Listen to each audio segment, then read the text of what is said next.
Welcome to Yeukai Business Show, UK's premier business show where we feature business thought leaders, high achievers, and industry experts. Today's episode is brought to you by World Outsourcing Solutions Limited, a company that specializes in helping executive business owners with virtual assistant services and business growth systems. Here's your host, Yeukai Ketchadori.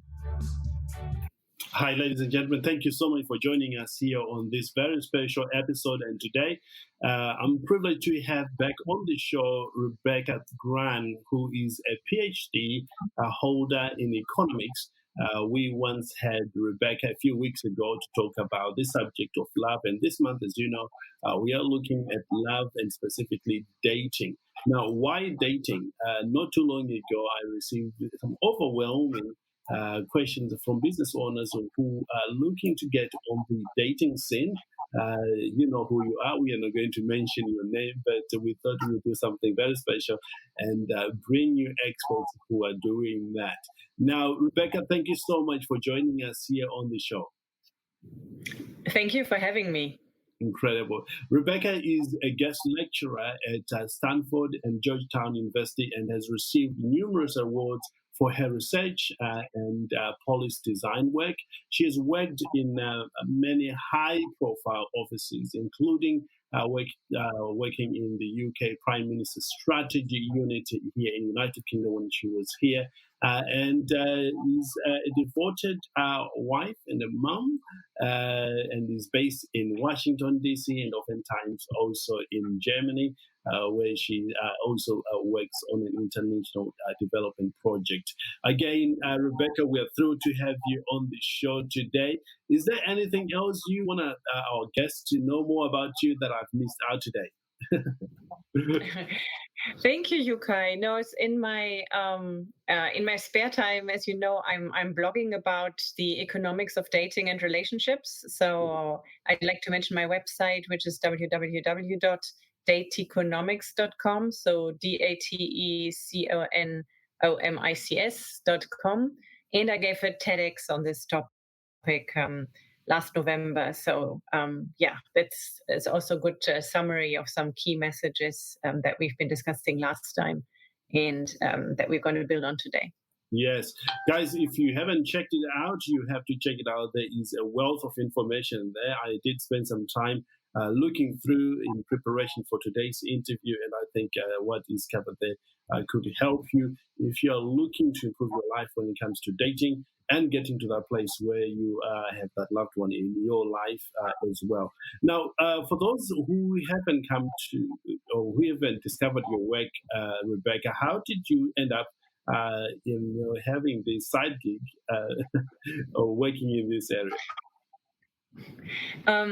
Yes, it's like for a long time, I was very much a dating basket case myself, and things did not work out so well, and I saw them work out for others. And also the whole, area of dating and relationships seemed relatively enigmatic to me. And then I thought, I'm an economist. I don't do enigmatic. I'm going to research this. I'm going to find out how these things work.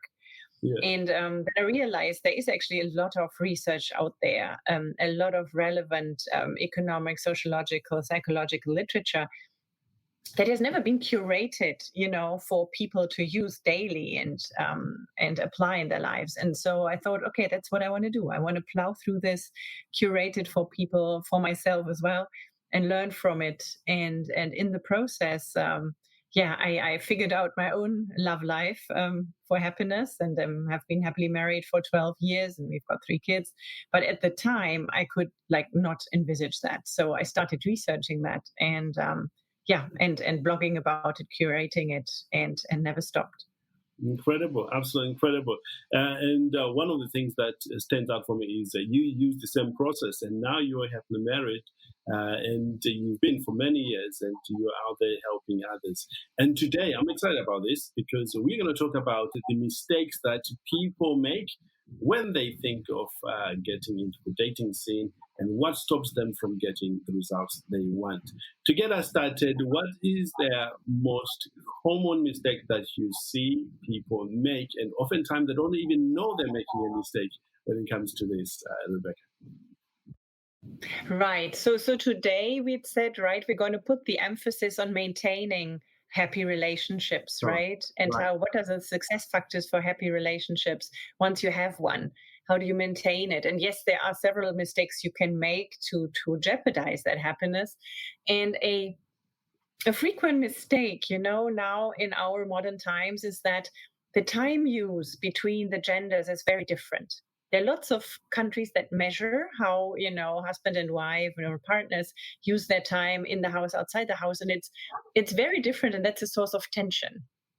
So chores, childcare, as well as outside work are not shared equally. And there is some convergence, but it's still kind of out of sync. And in all countries that measure this, I'm afraid to say the bottom line is that men end up having more free time than women, and Right. that can really be a source of tension. So in terms of frequency, this is probably the most frequent mistake, not paying attention to this. Wow. Okay. It's an interesting observation that men end up with more free time than women. I didn't think it that way, but give us an example, maybe. So these surveys look at literally in every activity you spend your day, right? Getting ready in the morning, preparing meals, working outside the home, getting kids to school, kids back to school, watching over homework, cleaning the house, going on errands, going shopping, watching TV, reading, doing sports. Literally they measure each and every activity, and at the end of the day, they kind of add up. What men do and what women do. Yeah. And I'm most familiar with the American data on this right now, and it'll probably make you smile that what comes out is that women spend more time grooming, which is probably also not so fair. But the big bottom line is that is really in all countries that measure this, men end up with more free time, measured as say TV, reading, sports, hobbies, other things. Yeah. And women still in most countries, even when they work outside the home, they still shoulder the bulk of chores and childcare. Of course, individually, there are lots of differences. I happen to be in a marriage where it's the other way around. My husband is the lead parent, and I work outside the home, and he has been a stay-at-home dad for several years. But that it really is the exception. So on average, it's the other way around, and it's a source of tension for couples. Yeah, amazing. And what should they do instead, to counter that? Yeah, sharing. Well, talking about it and sharing as much as possible. Sharing chores, sharing childcare, and there are surveys also that relate the happiness to the time use. And surprisingly, mothers and fathers are happier when chores are shared more equally and childcare is shared more equally. So even if men might think, okay, well, if I do that now, I'm losing out. In reality, they're not. Like on average, it increases marital happiness for both. Yeah, amazing. Let's dive deep now into talk about from the point of somebody who has been in the dating scene. For those who missed some of the point that we covered last time, you can listen to the recording later on. But suppose that they've got it all right and they're getting into a relationship, which we are celebrating this month. What are some of the things they can do to maintain that happy relationships? Yeah, there's several success factors. And if you think about, avoiding routine and keeping it interesting, there has been a study that says, when we do something thrilling or exciting, it also reignites our relationships. So to be very practical, you should go on a roller coaster once a month with your partner, or you should go to a haunted house, or you should go, make a difficult hike, or something exciting and thrilling that is a challenge that you master together. These things really bond. And there's psychological evidence that the kind of the thrill and the excitement that they produce also then reignite the relationship and improve the memories and everything. So that's one thing, say, to break routine, right? To do that at least once a month. Other things they could do is where you should keep healthy. Of course, both should keep healthy. If there are health struggles, that can be a major stress factor for the relationship. but also cultivate a common project or purpose, right? Right. There is, for people who want to have children, there is very good evidence that children up to 4 strengthen the relationship, right? And that's already a pretty high number, right, for children. But basically, every child that you add up to 4 strengthens your relationship. And the reason, most likely, is that you have a very important common project and purpose you're both invested in. And that's also that bonds you. Now, for people who don't have that option, who don't want to do it, there are other babies, right? We could think of having a social cause that you work for together, or even being politically engaged, or working for the environment, working for a charitable cause. There are many challenging issues that our planet has, right? Where both partners could invest themselves in, and that's also something that can bond a relationship very strongly. Amazing, amazing. The issue of children as a common goal, it makes perfect sense. But never thought of it in that way, that you could be aligned together on other goals, that you could work together. But it certainly is obvious. Why do you think this is the case, Rebekka? Um, it has been shown that when partners have similar values or common values, Yeah. when they're well matched on these softer factors, that makes for marital happiness and for marital durability. So you can share a faith, or you can share some core values, social values about social justice, social equity, and really be invested in them. It has been shown to really bond people. And I guess it's it enhances a respect, right? If the other person really defends the values that are so dear to you, and you see them do that, it really builds a respect and appreciation on a daily basis. Interest. Amazing. For those maybe who are struggling to initiate these things, for example, uh, when it comes to dating, I'll give it an example for myself. When you are in that dating phase, it's exciting. There's a whole lot of things you're discovering, and then you get into that phase where you've passed that and you are all together in the same place. And how do you keep that going without having to fall back into say, "Oh, this is now the norm"? And you're actually putting your finger on a very, very common mistake, and it's great you're so aware of that. Sliding into decisions. If you just slide into a decision, it's people often think that's the right thing to do. It's so harmonious. We just let things run, and we slide into this or that situation. It doesn't work out well in the long run. It's Right. much what basically sliding isn't as romantic as people think it is, but it rather reflects indecision, or that maybe one or the other side, or that there's inequity, that one side doesn't really participate in the decision.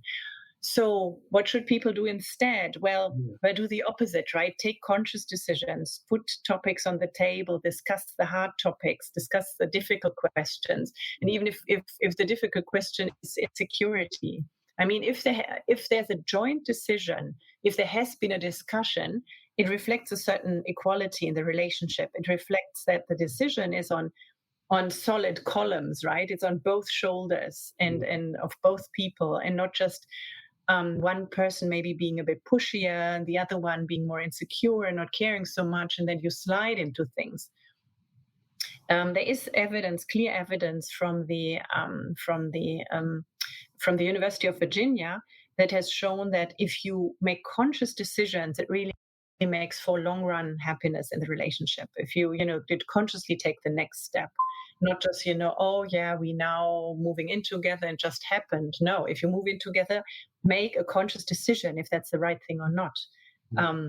So that really, or like, oh yeah, we got married because that was the logical thing to do, there's nothing else to do. No, make any step along this chain should be very conscious and deliberate, and carried by both partners. That is very much correlated with long-term happiness and stability of the relationship. Because you trust yourself as well, that you're going to be doing things together. Amazing. Yes, yeah, and then exactly, and then you can it strengthens you and it strengthens the other person, right? You don't feel pushed into something or you don't feel uninvested. It's it makes for joint decision making and equity. Incredible. Moving slightly, somebody who is just moving into that, or they've enjoyed dating for 5, 6 years, if that long, or 2 years, however long they may be, and they're moving into the next stage of maintaining their love, or if they want to keep it going that way. In your opinion, having done it, now you have been in the marriage for 12 years, what would you say are the main key areas they need to really focus on or prioritize to ensure that longevity? I know some of things may relate to what we've already covered, but if you're to sum up maybe 2 or 3 areas that they need to put more emphasis or deliberate in thinking about those areas or in working on those areas.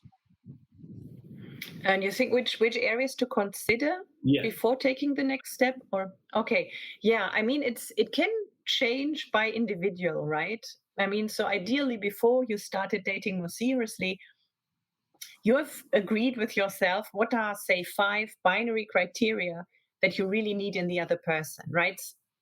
5 must-haves, and that not having those might be deal breakers. So, Right. say some core common values, or for example, wanting children or not wanting children, or being available to live in a certain country or not in a certain country, or contributing to the family income. There might be sort of 5 binary criteria, yes or no, that you want to see in a partner. And you should make sure you have those clear for yourself and you only date somebody who meets those, right? That already goes, a long way. That already makes you feel very much secure.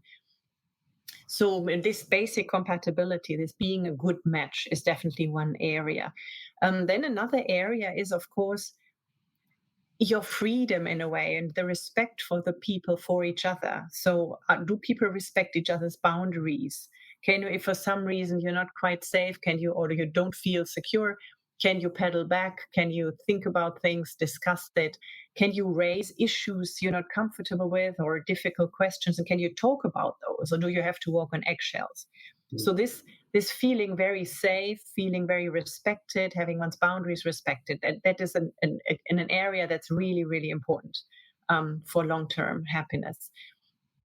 Wow. And finally, one thing, especially if they're more mature people making a decision about life, finances are a very important area, because if you are, say, your mid-career or you're approaching middle age, you probably have already earned something, and you were closer to a phase in your life where you want to work less or maybe not work at all.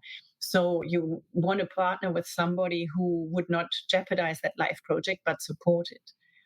And so these are just examples, but what individuals really are looking for is something they need to clarify for themselves before taking that step. But yeah, and in addition to then sort of the being well matched, having the freedom to raise all these issues, put them on the table, and being respected, and finally some security, some economic security, sort of avoiding the major stress factors that might come in the way. Rebekka, you make it so simple to understand. Appreciate that. Is there anything else that I've not asked you, but you strongly feel, if anyone is to succeed, they ought to do maybe a few things? I think another success factor that's often underestimated for long run happiness is a good community. So having good friends that you both appreciate, that you appreciate each other's friends, that you like spending spending time with them in their company, that you appreciate each other's families, that, if there's a good big community that knows you as a couple and supports you, and you can fall back on for any questions, for maybe later on childcare, other things.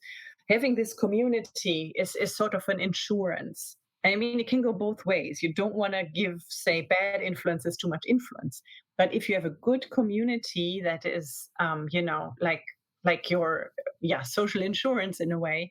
That is that's also a very important and success factor for long-term happiness, and it's been proven in the literature.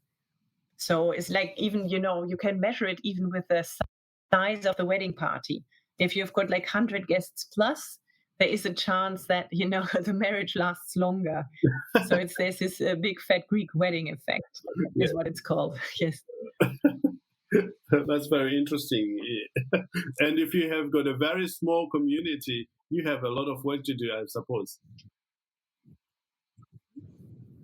Well, there's something to be said for quality rather than quantity, right? But quantity doesn't harm. So, like, making sure you have the same, you appreciate the same people, the same friends. So if the partner brings a new circle of friends, then hopefully they can merge, and that's not a big drama. Yeah, amazing. I seem to have run out of questions. I mean, all of that. Is there anything else you would love to leave our listeners with here? And I'm sure we will have some from the community by the time we air this, and they can be answered via emails for those who are listening. It's awesome. Absolutely. Yeah, happy to answer by emails any individual additional questions that come. Excuse me, the principle is the same we discussed last time, right? It's very important to remember you cannot control the results when you navigate relationships, but you can definitely set the odds in your favor. So all the things we discussed increase the odds for your happiness, but they're no guarantee, right? You can't control the result. You definitely can't. And again, where can people find you for those who want maybe to work with you one-on-one? Yes, the best is to go to my website, so dateeconomics.com, like date economics, so dateeconomics.com. Yes. And there is a tab that says write to us, and you can write emails to me personally, and I'll respond. And of course that will be confidential, and we can take it from there, and we can discuss individual issues based on the research results. Amazing. Maybe any tools that you know that will help people other than your site that you can recommend? Do you have anything like that? There is a wide literature looking into dating, and some of these books are relatively empirical. There's one, for example, by John Berger, that is on particularly on the gender ratio, so on the how many women per how many men are residing in different cities, and what does that mean for the dating market. That is very interesting, and I think it's called It's Not You, There's Just Not Enough of Him, something like that. So John Berger is the author, Birger, and he has a new book coming up, which is not out yet. But it's all what he's written so far is very much data-based, so evidence-based. There are also some books by a lady called Rachel Greenwald. So she's empirical or data-based more from the business side. She is a marketing MBA from Harvard, and has sort of written about dating as if it was a marketing strategy. So it's a bit less data-driven, but definitely management insight-driven, and also quite interesting, but geared particularly to a clientele of ladies over 35. So these are some good books in the area. There is, of course, a lot of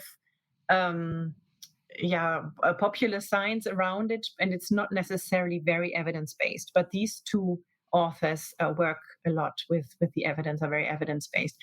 There's another one by Aziz Ansari, and his last name was Ansari. He's a stand-up comedian, and he used big data and online dating data and app data to write a book on dating. It's also relatively evidence-based. Amazing.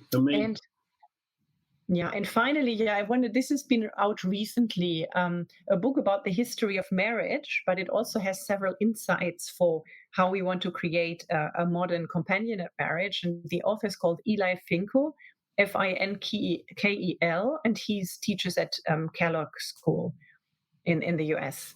And I think it's called, I'm not sure what the exact title is, but something about the history of marriage. Wow. So I haven't got it yet, but I'm very keen to get that one. Amazing. Thank you for that generosity with your knowledge with our audience here today, and truly amazing.